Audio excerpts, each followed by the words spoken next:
So good morning, everybody. Thank you very much for attending this morning. We've got a fantastic session, really to close out the year as well. So it's a good session in terms of content and also at the same time just thought-provoking. So when you're sat there over the festive period with a drink in the evening, this is something to be thinking about because there's definitely room for improvement. I don't think this is a perfect science, is it, George? I don't think this is something you can get 100% right. I think it's always a journey. Would you agree with that? There's a little bit of science in there, but nothing too much to worry about.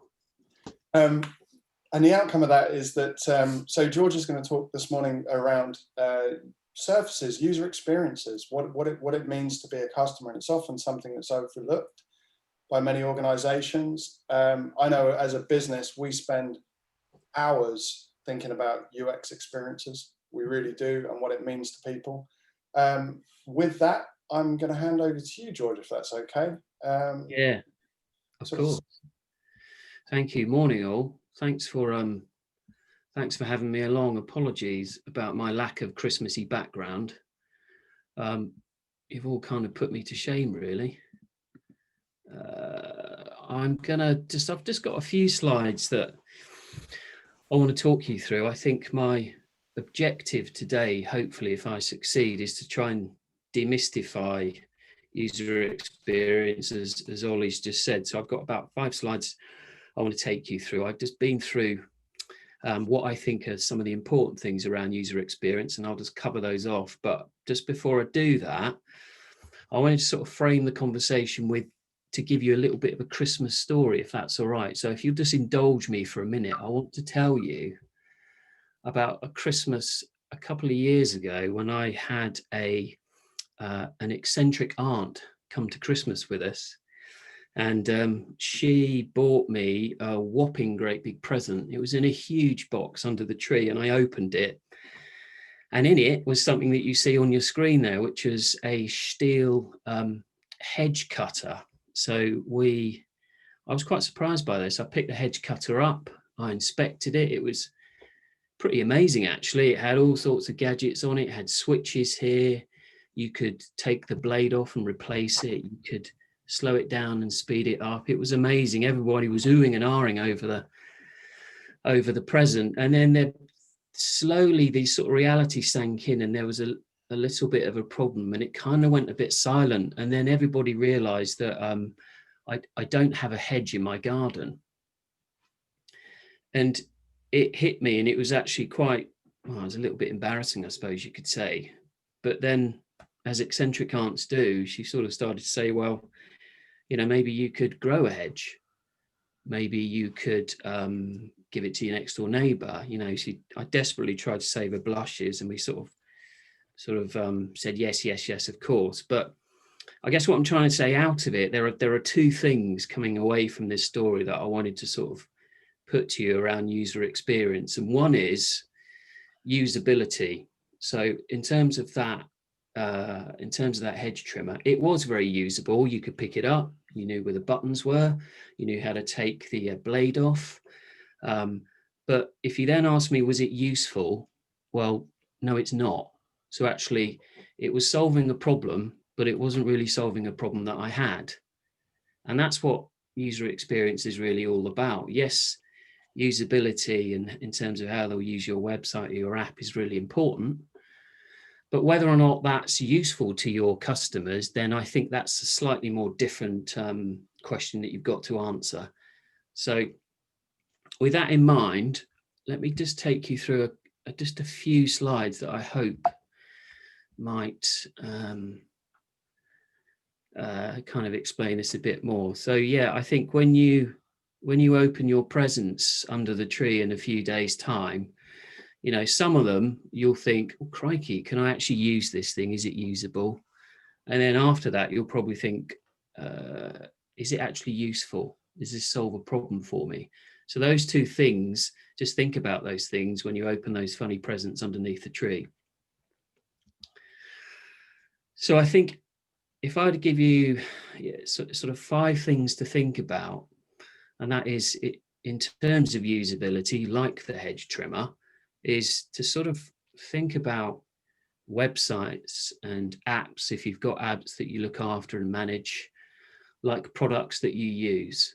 They have to be usable, obviously. And my theory is a lot of time with websites, we approach them very much with a print mentality. We don't treat them like a product designer would be a physical product. And I think if you start to think about your site in those ways, I think that will put you in really decent stead. This slide here, for me, kind of really sums it up.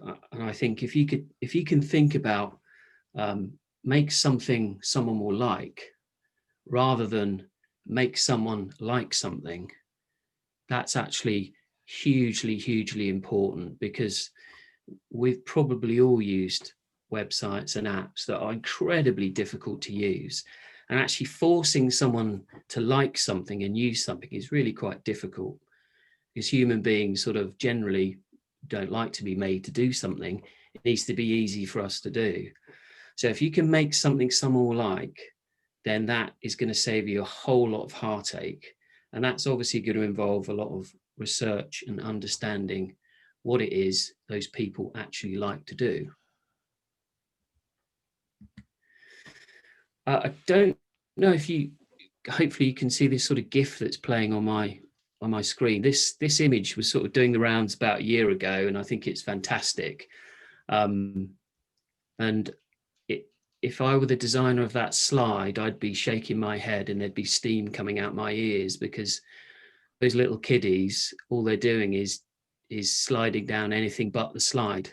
And it comes back to this point that human beings don't use stuff like we think they do. There's a word on your slide there called heuristics. And heuristics is the sort of, sorry, Ollie, is sort of slightly scientific name given to shortcuts that humans have and use when they use websites and apps. So what I would say is, don't assume that your website is going to be used in the way that you think it will be used. And the best way to understand that is either to get someone to test it and watch them use it, and double check that they're not doing what these little kiddies are doing with the slide and the hill there. Make sure you understand exactly where they need to go and what functions they need to use on your website. Apart from anything else, it will save you a whole dollop of money not building something that someone will then not use. So slide 4, the fourth point, this is quite important about websites, is to sort of stop, designing individual pages and really start designing what we call flows. If you can remember back to school and you do flow diagrams, so you're taking someone through a sort of mini journey from beginning to end. That's really how it's good to think about websites and apps. So think about them more in journeys rather than individual pages. So it's a bit like trying to understand a story from reading one page of the book. You're probably not going to get it. But if you read a whole chapter, then you will. So if you can start to think about flows and journeys rather than individual pages, it will make your life so much easier. Plus, you'll get to design the right journeys based on what those people like.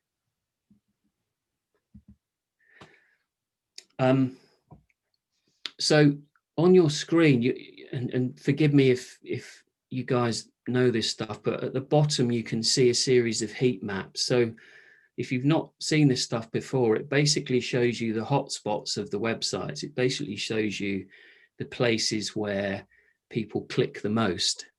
And you can see there's a well-known sort of F-shaped pattern, which you can begin to see from sort of bottom left all the way across. And generally speaking, certainly in Western cultures, we read from left to right. So we're going to scan top left, right, down, middle, right, down. So we create an F shape. And so what this shows is that users, the people who use your website and other websites, like things to be in their usual place. Typically, the menu's top right, the logo's top left, the search bar's at the top, there's certain places that people like things to be. And often I get into healthy debates with designers who come along and say, hey, look, I'm going to put the search box at the bottom of the page. And I say, okay, that's it's a creative solution. But generally speaking, most people are going to expect to see that at the top. So the first thing they'll do is they'll look at the top and see that the search bar's not there. So instantly you've caused a bit of confusion and friction. So you need to sort of really design for where most people expect stuff to be. And these are things that the sort of UX pros call patterns. And there's all sorts of patterns. And I think what you can do here is you can slipstream some of the big websites and a lot of the time follow those patterns, knowing they've got huge amounts of users. So you're pretty much getting their learnings for free. So hopefully it wasn't too complex, but those are sort of some of the things that I think simplistically are probably the best things to adopt in terms of user experience without getting too mystical about it. What do you think, Ollie? That's fantastic. I know another little story about UX experience and about marketeers think and don't realize. A company that I worked for invested in some eye tracking technology, which allowed you to basically use a computer just with your eyes. And this was back in about 2008, 2009. So it was great tech, and it's used in all sorts of applications today. But one of the byproducts of that is they said, what we'll do actually is we'll put the technology on top of a billboard. And as people walk past and look at the sign, we'll know what they're looking at on the billboard because we're reading their eyes. And it was a watch manufacturer that tested this out, and they basically had two semi-naked people embraced, and they both had watches on. The interesting discovery was nobody looked at the watches. The heat map on what they found out was everything but the watches, and that's where marketing over rotates and doesn't deliver. But it's there's some, I mean, when you start to look at UX experience, as a business, we've spent hours deliberating over pieces of what we do in terms of the software for that exact reason. Literally, I remember a 3-hour conversation recently over a drop shadow. Is it detracting from the user experience? Is it adding to it? Is it clutter on the page? These are all things that you have to consider. And actually, when you think about a user experience, probably the greatest examples of that today are social media and how they've had teams of psychologists and UX experts figuring out how to keep your eyeballs on that page, right? So George, how did you get into user experience? What was the backstory to this? Okay, good question. So I started my career as a designer. Actually, funnily enough, I worked in a little agency that was in Ely, up in your neck of the woods. So I was very much a designer to begin with, and then I went to London and worked in lots of agencies. But then I got into sort of direct marketing and got to understand data a bit more. And then luckily ended up working quite a few years ago with someone who was in the very early stages, worked at the BBC as a user experience consultant. And he told me about this stuff. And I suppose for a while, it just blew me away. I thought, oh, give over. That can't be true. Because you just don't believe this stuff. You think, no, I've got the right idea. I know everything. And clearly I knew nothing. So I got to understand it. And then I went on various different courses and read lots of books and got into it and got myself a mentor. And then I suppose I've been doing it about 8-10 years. And do you know what the thing about that is? That it continues to surprise me. And the other thing is I'm always being proved wrong. Well, so hence my comment at the beginning, which is that there's always room for improvement, and it's not an exact science. And by that, what I mean is A plus B doesn't always equal C. Absolutely right. You will be continually surprised. And then also the thing is that because, as you've said, your example with social media, it moves so quickly, is our customers and our prospect customers' habits change over time. So what you tested and worked 6 months ago probably will be a wee bit different if we tested it today. So it needs to be small incremental steps because stuff changes. And here's how many people do you deal with where they'll turn around to you and the first words out of their mouths are, our website doesn't really accurately reflect our brand today, or it's not what we want, or because we're the same, right? I'll be the first to say that our website isn't the most focal point of the business right now, because we were getting the software right first. But also it's a bit like, it must be really difficult from your perspective, because it's like calling somebody's child ugly sometimes, right? The attachment they have to their website. It absolutely right. It's those questions we hear a lot, but then the best thing to sort of not combat but answer that question is, well, look, let's test it and find out. Let's not spar over. I like blue, you like green.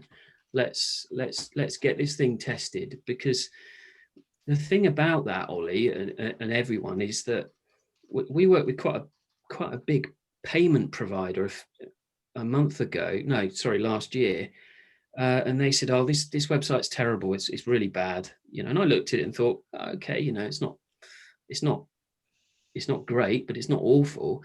And actually we tested it, and customers and prospects loved it. And we actually had to grind a big web build project to a halt and say, look, you don't need to spend the money here. The money's best spent driving traffic to the website, creating content for the website and promoting the website, because actually the website itself is pretty good. So a lot of the time, our work sort of derails a lot of more subjective decisions that have already been made. Yeah. And there's I think I've got a t-shirt somewhere which says science doesn't care what you believe. And the reason for that is it validates so many things. We're all very myopic and subjective. And as soon as you start to get that objective viewpoint, then all of a sudden it opens up a world of possibility. Yeah. But the individuals have to be vulnerable to go through that journey, right? You can't have an emotional attachment and be objective. There's just no. It is difficult. And so when we present back findings from tests or research, what we say is, what I try and work hard to say is, this is not what I think or believe. This is what I'm hearing. This is what I'm seeing from the tests. So from that, this is what I think you should need to do. And eight times out of 10, people can understand that. And so it somehow takes that subjective opinion and emotional involvement out of the equation. Not always, it's fair to say. And well, actually, that's an interesting point. There was an article I read about 8 years ago now, I think it was, which touched on the strategy of confusion and how people buy more when they're confused than when they're given a really linear path. And the greatest example that was used in this particular article that I read was Ryanair. And they made it really, really simple for you to basically book your flight. Where am I flying from? Where am I flying to? They had a whole team to simplify that piece. But the moment you clicked book, it got really, really complicated. Yeah. To the point where I was flying with for the company that I worked for at the time, and it was trying to charge me for travel insurance, and it just said, what country do you need travel insurance for? And I was like, well, I don't need travel insurance because it's paid for by the company that I work for. And it wasn't until you looked through the list of countries, but under I, it said, I don't want travel insurance. Yeah. But they weren't asking that question. They were asking the question of what do you want it for? So you were confused. And the outcome of that is obviously everybody bought travel insurance. That was really it. Which is more of the nefarious side to UX design. Absolutely. Yeah. But if you remember that, well, the slide that's on your screen there, there are patterns, and those are what the UX fraternity call dark patterns. Mm. There are dark patterns. Various sectors use those dark patterns. You mentioned aviation. I could probably throw online gambling in there as well, without being too contentious. And they use certain dark patterns that you could argue leverage a lot of behavioral economic techniques like nudge theory and choice architecture and that type of stuff. Yeah. And then it was interesting because when we spoke the other week, I asked you the question, which is, who do you think has the best UX design today from a web perspective? Now, the answer you gave me, and I'm not, no spoiler alert, I'll hand over to you, actually surprised me at the time. It did. I'll be the first to say that. You know, I was sitting there thinking the Apples of this world, I was thinking the Facebooks, I was thinking, you know, these huge, the BBC, all these different people came to mind. But the answer you gave me surprised me. And then I went away and actually did some research and I thought about this process. And I thought, actually, you were utterly spot on, because it didn't matter what part you touched on, you got the same experience. Yeah. Who is it? The surface is huge. I'm going to hand over to George. I'm building it up. This is like a season finale. Tune in next year if you want to find out. This is like one of those. It's one of those blockbusters. So who is it? It's actually .gov.uk. So if you visit, excuse me, any government website, I know John's talking a lot about just before we went on the call around what's happening with Brexit and coronavirus and everything else. But if you hit one of those websites, you'll see the .gov design system at work, where, as Ollie says, the consistency throughout everything has been thought through and tested to its nth degree. So whenever we are presented with a sort of website problem, let's say, for example, website forms, which are an art in themselves and really important to your business, I would always go to the .gov design system website and just look at what buttons they use, what input fields they use, and stuff like that. So it's my default go-to position, and it's published, so it's all out there. And we talk about patterns, and I talked about slipstreaming in someone else's work, and I would say you could learn a lot from just looking at that .gov.uk design system. For me, it's probably one of the best, but subjective opinion. Well, it's certainly a question, Ollie, from Lisa, Gemma, sorry. Can I ask it? Yeah. I was just going to wrap up the piece there, which was, you know, from road tax all the way through to digital tax. You get that same experience. The surface area of the government is huge. Yes, sorry, go for it, Ruth. I was just going to say as well, more consistent than their advice on coronavirus.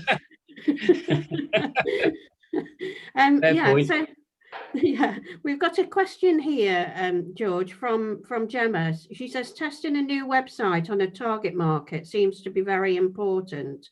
How many people should you test your website on? Oh, great question. Thank you, Gemma.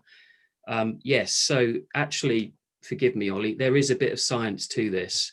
So in terms of usability, moderated, so that's either yourself or a colleague or someone sat next to someone in front of a website getting it tested, you only really need a minimum of 5 people. Now, what the research says is that you will elicit 85% of what the UX folks call frictions and enablers. So those are the bits where your customers struggle, or parts of your website that really help them, frictions and enablers. You will elicit 85% from 5 people. And what you look at in the stats is after that, it just tails off. You just continue to hear the same things over and over again. Okay. So really, you just need 5 people. Yeah. And the best way to do that, just to finish up on that one, sorry, Gemma and Ruth, is make sure that you set the same task for every single test. So let's say, for example, you say to your participant, I want you to come on, I want you to log on, I want you to navigate to our services page, and then I want you to download a PDF. And then you watch them go through that little journey. Remember, we talked about those flows. Yeah. You just watch them go through it. And then all of a sudden, I would like to guarantee you'll go, oh my goodness me, I can't believe they struggled with that. It's not that they're silly. It's just that it's not giving them the right information at the right point in that journey. So that's what you look out for. Okay. And so would you test that with the people who are designing the website, or just your kind of target market? I would test with your target market. And if I might add to that, Gemma, Yeah. make sure it's not mum, brother, sister, partner, and resist the temptation to go, oh no, it's that button there, it's that button there. Okay. Set the task, stand back and just watch, and I would pretty much guarantee you'll be very surprised by what you see. Yeah, that's good to know. Thank you. Okay, no problem. Just to add to that as well, George, it can be some of the most frustrating experience as well, because when you're watching somebody else use something and they're, where do I click? And you know it's right there, it's in front of you, it's on the screen, you know where you need to go, but the person can't find it. That's a fail straight off the bat. And we do a lot of UX testing with our customers before we release anything, and a lot of the time they're not even aware that they're testing something. Right. And for that reason, so that it is completely objective, so you put something new up in front of somebody and say, okay, no problem, show me what do you mean, and they'll sit there, and then you straight away you can see whether or not something's going to work. But in terms of I mean, this is a bit of a moving target though, right? Because you'd get the website right today, and then 6 months later there's new messaging, you're going to pivot. How many times do you re-engage with the same organizations, would you say, George? I would say roughly, so there's two answers to that. Excuse me.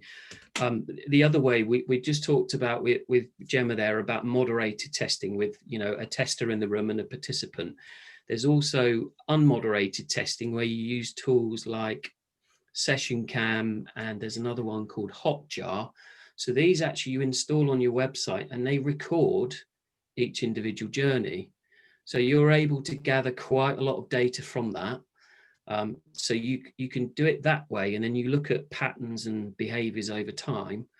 Or else with most of our customers, our clients, we tend to retest every new feature. Specifically, you'll know this, Ollie, as soon as, when the lovely Apple come out with a new phone, and all of a sudden that bit at the middle there changes the way that the navigation behaves on a mobile, that's fantastic. But then all of a sudden it means we have to test that again on those particular devices, because you got people clicking here going, oh, hang on a second, I can't find the menu. So every iteration that's big enough within a website or an app, we tend to look at and test. So and on that point, and on the moving target, I've been involved in software for a quarter of a century, which is why I have the bags under my eyes that I have most companies. And as a developer, the way that it used to work was at the very beginning of my career, it was all about just shipping code that did amazing things. And there were two bits to this. Number one is you spend 80 to 90% of your time on the business logic, on what the code did. And then at the end of that process, you wrote a manual that was about that thick, and you gave it to everybody and said, enjoy that. And they would spend weeks of, trial and error trying to figure out how to use this product. Then these things came along, which is a mobile for those that can't see. And all of a sudden it was like, well, if I can't use it within 7 seconds, I'm not interested, or whatever time period. And so as a human race, we've, the mobiles, especially mobiles and the web has changed the landscape unbelievably in terms of how we think about this stuff. Yeah. And as a you know, from your perspective, George, I mean, you really got involved in this when it started to crest at the, you know, because it was the mobile app experience that transformed how we looked at things and how we interacted with software and websites and everything else, right? Yeah, absolutely. And there is a distinct behavioral difference between a mobile experience and a desktop experience that we're probably all on at the moment, which again, back to the testing we spoke about earlier, it's definitely worth testing both because you'll see differences. I've got just a little not example to show, but just to tell you about that. A while ago, we did some work for quite a big brand, which I can't mention, but it was a breastfeeding app.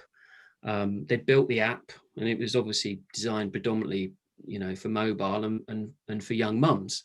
Now, they handed it over to us to get it tested. So we got it tested, and it was flawed, fundamentally flawed for one simple reason, and that is that, as you know, when you're a young mum and you're breastfeeding, you work these things with one hand. Actually, you work them with one thumb. And on the mobile, all of the navigation, the buttons are at the top. So the mums couldn't actually reach up to the top to touch it. And so the way that we interact with devices is normally one hand and actually one thumb. And if you don't design around that, and that's a completely different experience from desktop, the sad news on that one is they had to completely redevelop the app, and it cost quite a lot of money. But it's back to your point, Ollie. If you'd done a little bit of testing and a little bit of observation beforehand, you would have said, geez, we've got to put everything bottom right-hand corner or left, depending if they're left or right-handed, in order for someone to actually use this tech. Yeah, absolutely. And you'd also just be amazed at some of the unintended consequences of doing that work as well. You know, some of the things that you're not thinking about. And a classic one there is, you know, green and light grey for people that have sight issues.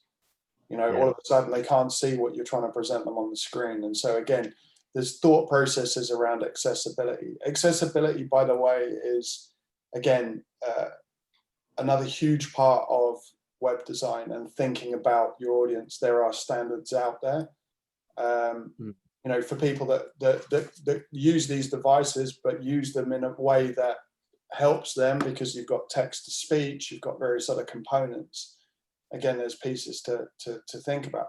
And you touched on a really good point as well, George, which is that, you know, what I would have thought one of the first steps is to understand whether or not your audience, you know, what proportion are on mobile, what proportion are on desktop, and understanding that, because that's an entirely different dynamic, right? Yeah, it is. It's a good point. And I would also say here on the accessibility side, but perhaps we'll come back to that.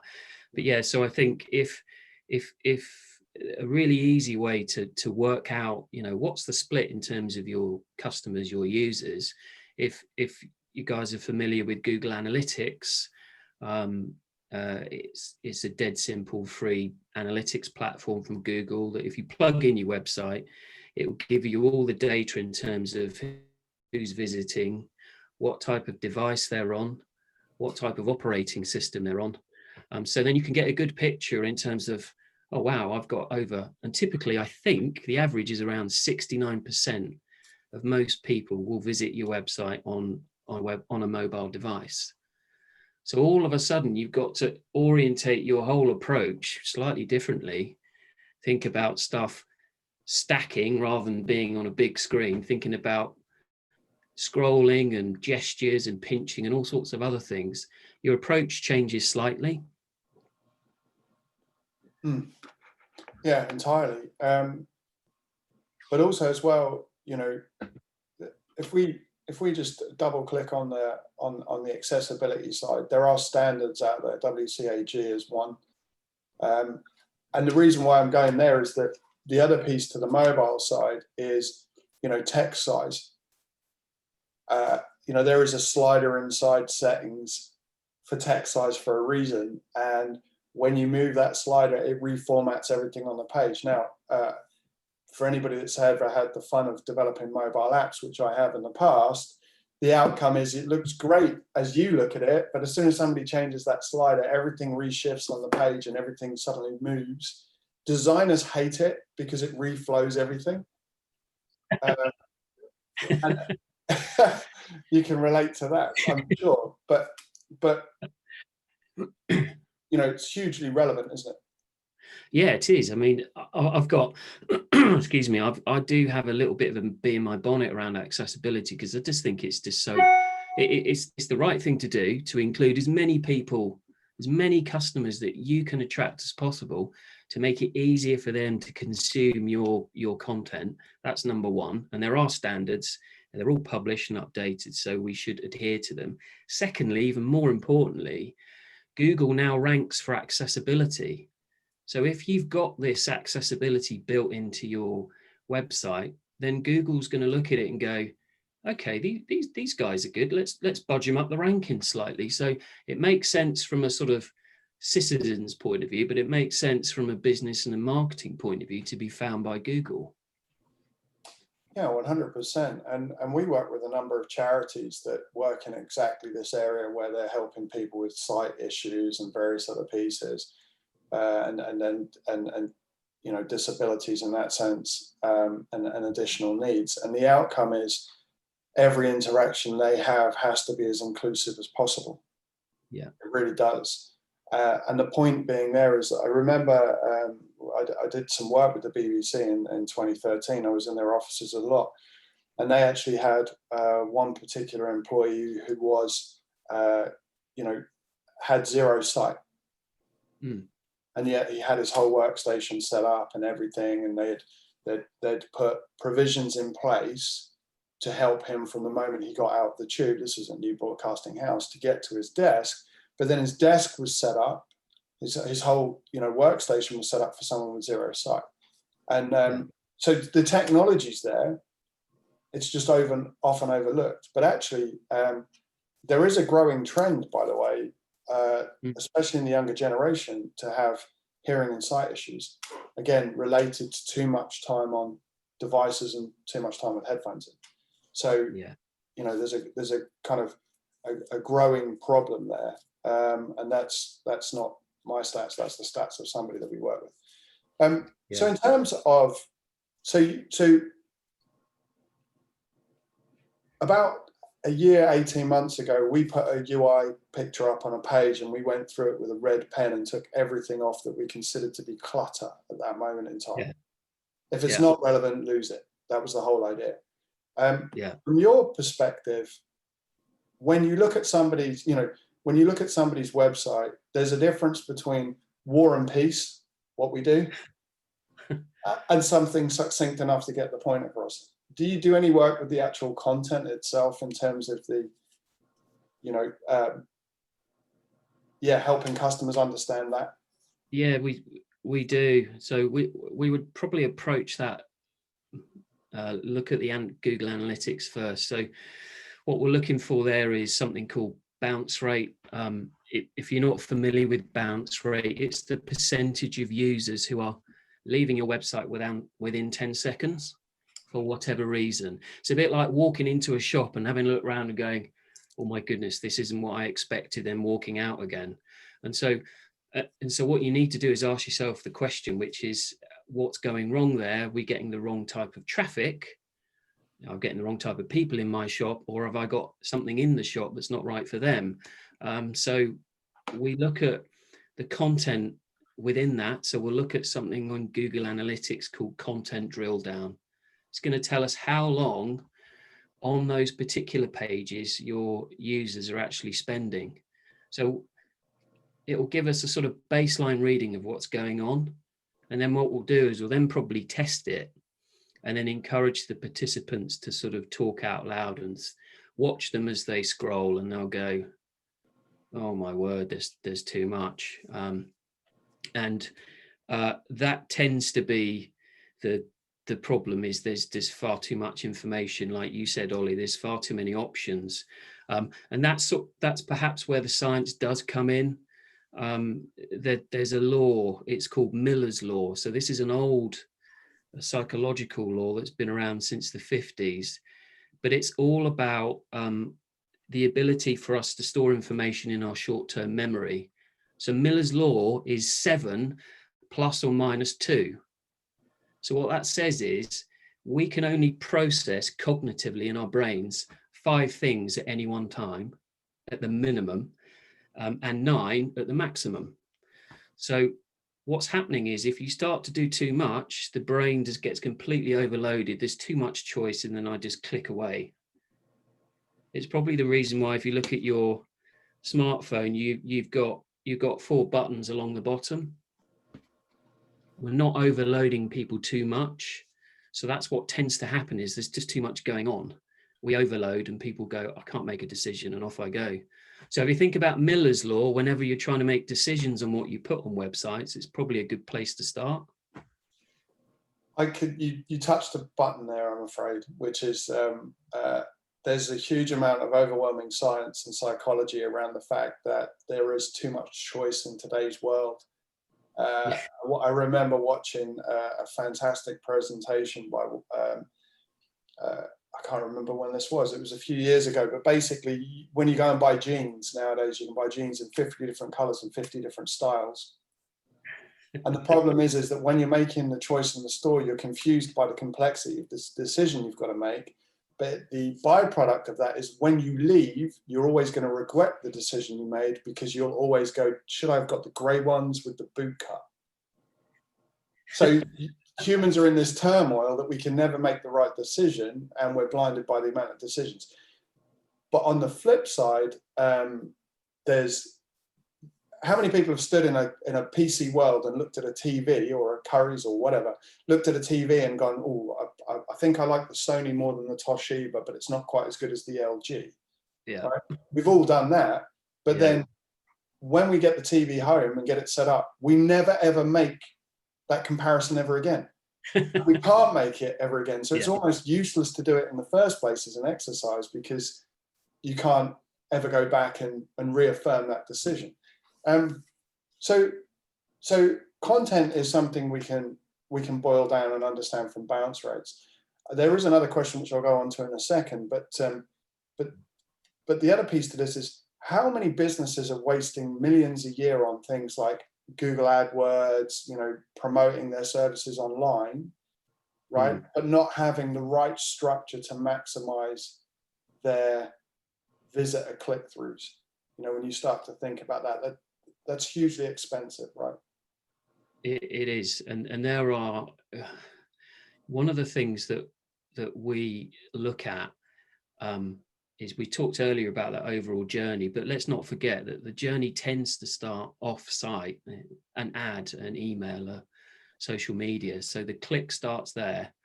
So the second click for me is all important, which is, right, I've seen that ad, I've clicked on it, you've hooked me in. What do we hit them with next? And often there's a disparity between the two. And I mentioned going into the shop earlier and walking out again. And it's a bit like, you see the sandwich board ad outside the shop, you like that, you go in the shop and it's nothing like you expected at all. The expectation is different. And a lot of the time with what we see is that the campaign messages tone is completely different from the experience they get when they land on your website. And that's I would say probably quite a common error that lots of people make, is just not thinking about the overall story from one click to the next. Yeah, perfect. And also, but then you're into the world of the headline of the use and the advert. If you went out with a one-click millionaire as your headline, and you drop to a dentist's, you're going to be, there's no theme there, is there? There's not. And in terms of, so content says one thing in terms of the tech side of things, but the image side is also equally as important, isn't it? Because it's they say, don't they, the first bite is with the eye. When you get that click, you need to, if we think about that bounce rate again, if we think about landing whatever it is quickly to establish to that user that A, yes, you're in the right place. Hello, thank you very much for clicking. And B, this is what you're going to do next. So an image is shorthand for us to be able to do that. And when we look at tests, we look at that click, and you can see the cogs in someone's brain going around going, yeah, this looks like I expected. Or conversely, I don't know, am I on the right site here? Have I done something wrong? And that's when you lose them. So yeah, imagery can help you overcome that really difficult first 10 seconds of that user experience. But also as well, foundationally, it's how you want your business to be presented. And yeah, again, a classic there was BA versus Virgin. Yeah. You know, BA were very much prim and proper, very English to the core, whereas Virgin was slightly more laid back. You know, Yeah. all the way through the imagery, how they presented themselves. Even when you got on a Virgin flight, the entertainment system telling you the safety stuff was entirely different. Yeah. And to go one step further, Virgin don't have a business class. Right. They have a premium economy or an upper class. Right. Yeah. So the presentation. So where I'm sort of going with this is the fundamental cause of your business have to be really well defined for you then to understand how you need to transfer that into people's minds. Right. It's if you don't know yourself, if you haven't got enough self-experience as a business to be able to articulate where you fit in the world, yeah, it becomes a really difficult exercise to land that message.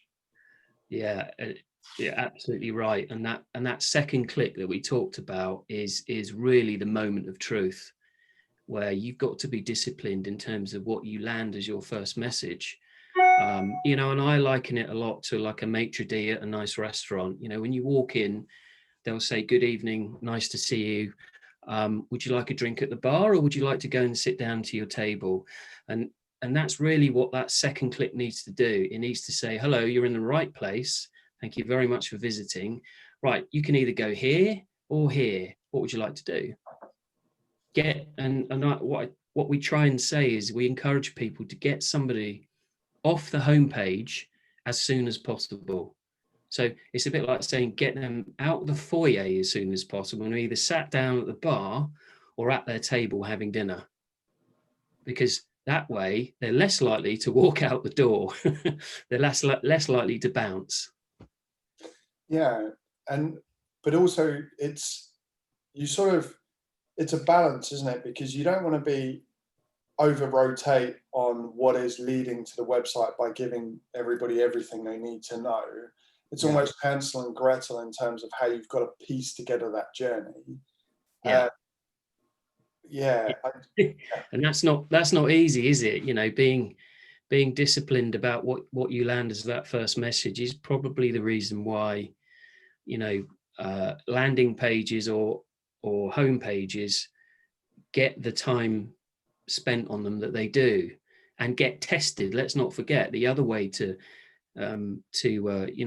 de-risk this scenario is to have variant A, variant B, and then test it and look and see how long each variant gets, how much dwell time does it get?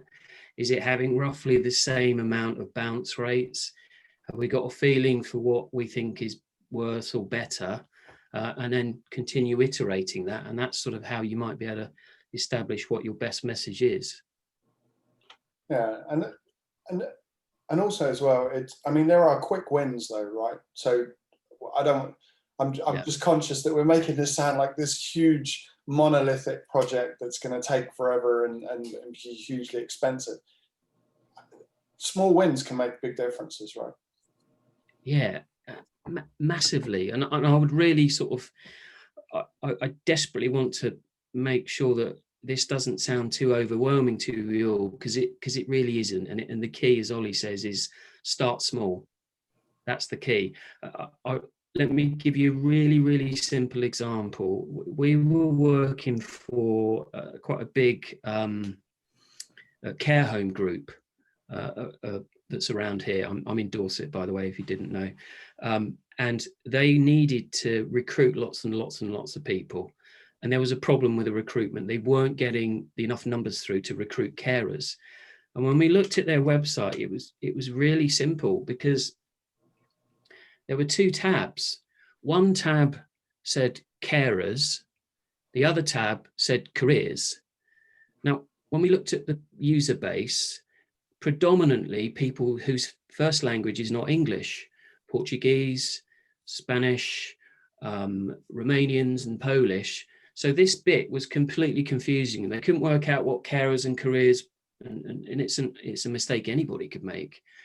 And actually we just simplified it just to careers, retested the website, and the results, I think, increased by about 200%. So it doesn't need to be complex. In fact, the simpler it is, you'll be so surprised. Like we said at the beginning, once you do that test and you see it, you'll think, oh my goodness, I can't believe that we missed that. But it's just like my English teacher used to say. She used to say, George, assumptions killed more cats than curiosity. And she was right. We assume too much, which is why if you do the testing, you'll be surprised at what you can fix and how you can improve your site. Well, there's a saying in life, right? Which is, to assume is to make an ass of you and me. Hear, hear. Yeah. Which is a great segue into a slide which I know you've got, George, which you wouldn't mind putting up, which is that, for anybody that really does want to demystify how this can work for their business and at the same time where the benefits are. Yeah. Go for it. Yeah, sure. So about a year ago, we Insightful, the company I work for, we decided to make a little bit of a training course just to sort of try and coach people through the very basics of everything actually that we've covered today, which is great. And the course, as you can see on your screen there, is called Hooks, Flows and Funnels. And the idea about that is to sort of take people through, propositions and messages, i.e. what are the hooks that bring your customers onto your site. Flows is going to cover user experience and usability, some of the stuff that we talked about today. And then funnels is really, really important. That's about, okay, how do we make sure that when we drive people to the site, how can we bring them back without having to pay for them twice? So Hooks, Flows and Funnels is a course. We put the link down there. We've taken the paywall off it, so it's free for a couple of weeks. Be my guest. I'd love you guys to work through it. I know you're all busy, but if you get a chance, take the course, and I hope you learn some stuff from it. I think, and also just as a kind of grounding, how long does the course take, just out of interest? Oh, it'd be nothing more than, in total, probably a couple of hours. Each individual lesson is probably about 4 or 5 minutes long. So you're sat in an armchair, you've got full stomachs, yeah, digesting some alcohol potentially. You're between Bond films. Yes. This is the sort of thing that would make a great interjection at that point. Well, I'm not sure about whether or not it could compete with, Queen's Speech and everything else, but if you can get a couple of ideas or little techniques from it, then I would be super chuffed about that. That'd be awesome. And if nothing else, there's definitely some learning to be had there, and this applies to so much more as well. Again, the website side of life is awesome, but also when you start to think about your literature, you start to think about other things that your business does, this all starts to form part of that kind of brand persona. But most importantly, that journey, because when somebody sees your stand at an exhibition but then goes to look at your website, is that the sandwich board outside the shop versus inside the shop? So many pieces to that puzzle, but it will help that holistic thinking, right? I hope so, yeah. And you're right. Let's face it, not a lot of this engagement is going to happen off site. You know, it's going to happen face to face over the phone or at the trade show, as you say. So let's not pretend that digital will be the sort of panacea for all ills. It won't. But if you can get someone on site at some point in that journey, it becomes a bit easier for the business to, you know, understand who they are, and then have some data they can do something with it. Yeah, absolutely. But also as well, it's new year, new you, that kind of mentality too. So there's that, you know, everybody at the moment wants 2021 to be an amazing year. I'm sure most people have had enough of 2020. Yeah. Want to close that out. So yeah, new year, new you, Jim, UX, all comes together quite nicely, doesn't it? It's the perfect accompaniment, isn't it, to your gym session? Ollie, there's a question here from Ashley saying, can you recommend any particularly good books on UX? And George, you should write one. You're brilliant. Oh, that's very kind of you. I'm Ashley. I appreciate that question. It's almost as if you're in my ear, because I've got a book here. Hang on a second. Fantastic. Here it is. I don't know if you can see it. Yeah. Don't make me think. I don't mean that disrespectfully. This book has been around for probably 25, 30 years. It's a bit like Levi's. It's the original and it's the best. I think Steve Kruger's updated it recently. This is my original copy. Hopefully not too late to ask this for your stocking filler. But this book here, if you were to read one thing, I would recommend you read this.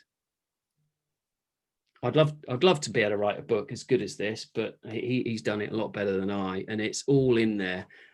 It's the one that everybody comes back to. So but George, can I just plug your newsletter as well? Oh yes, because it's remarkable. I love reading your newsletter. So where do people sign up for that, George?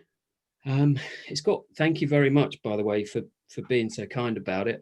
It's got quite a long URL, website address. So I don't know if there's a way that I can perhaps distribute that out alongside the link that I've just showed you. Perhaps we could do both. I would be humbled if you guys could sign up. I try and talk about these things on a weekly basis in a way that is useful and sort of mildly engaging, if at all possible. Well, it is. It's very entertaining, but also I think you pass on a lot of really useful knowledge. So I think if we can arrange to get the link out, people will benefit from it. Cool. Yeah, Yeah. I'll do a wrap-up post on LinkedIn. I'll tag you in it, George, and then feel free to just add all those reference links to that. That'd be a great way. Yeah. And also Sadie can send them around with the recording as well. So there's multiple ways. Yeah. With that, I am conscious that we have about 30 seconds left. Pretty much everyone's still on the call as always, which is a great sign. Really appreciate it. Really appreciate the conversation both today and beforehand. There's a huge wealth of opportunity there because nobody has this right perfectly. There's always the room for improvement. I will say, from my own perspective, there are many brands on the planet that you can tell that have put a lot of time and effort into this, and they've all been quite successful as a result of that effort. So, it's worth the time is where I'm going with this. It's not kind of a fruitless exercise. Is there anything you'd like to wrap up at the end, George, before I hand over to John? No, I mean, just to sort of say thank you all for having me along, and just to sort of, back up what you just said there, Ollie. I would really, really encourage you to have a crack. Start small with this. Just try one thing, and get familiar with it. And believe you me, you'll be surprised what you can do. And I think you can. The best thing about it all is all the resources are out there, and you can do it yourself. And there's plenty of places to go for extra resource, extra training, stuff like that. So I would encourage you to sort of, have an amazing Christmas and maybe give it a crack in the new year. Absolutely, yeah. A little bit of learning over Christmas. Absolutely. 100%. Excellent. And with that, John, I'll just hand back to yourself. Yes, I think just really I want to give my thanks to George for a really interesting session, and I know that I will be taking certain aspects of it back, and thank you very much.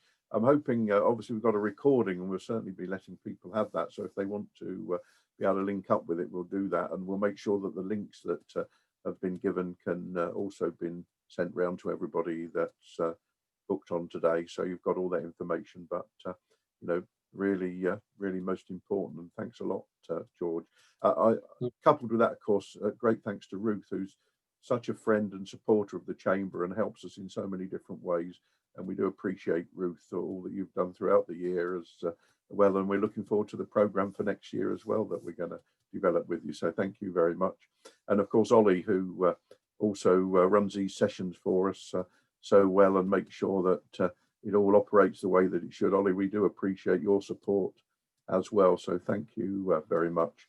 Other than that, we're really great that you could all be with us this morning, and you know, we wish you all well for the ensuing Christmas festivities in whichever way we find that we can celebrate them, and certainly we look forward to linking up with you in 2021, and we'll be continuing all of the different facets of the developing the leadership forum, the business champion, and the various aspects of getting people to help and work together to inspire each other and provide knowledge and help and assistance. And some people have managed to do well through this, and some are really struggling, and we want to try and make sure that we can help and support everybody, whatever position they're in. But we know that hopefully we're going to be seeing the beginning of the end with some of the advances that are being brought forward now. But we know and understand, all of us probably had a pretty intense time this year, not much time off, plenty to focus on, but nevertheless have a really good rest. But above all, please stay healthy and understand what we all need to do to make sure that that happens to us and our families. So all the very best, and thank you from me to all of you for being with us, and particularly to George, to Ruth, and to Ollie. Thanks. Thank you, everybody. Have a good rest of your Merry day. Christmas. Thank you, George. That was brilliant. Bye bye. Everyone. Bye. Bye. Bye-bye.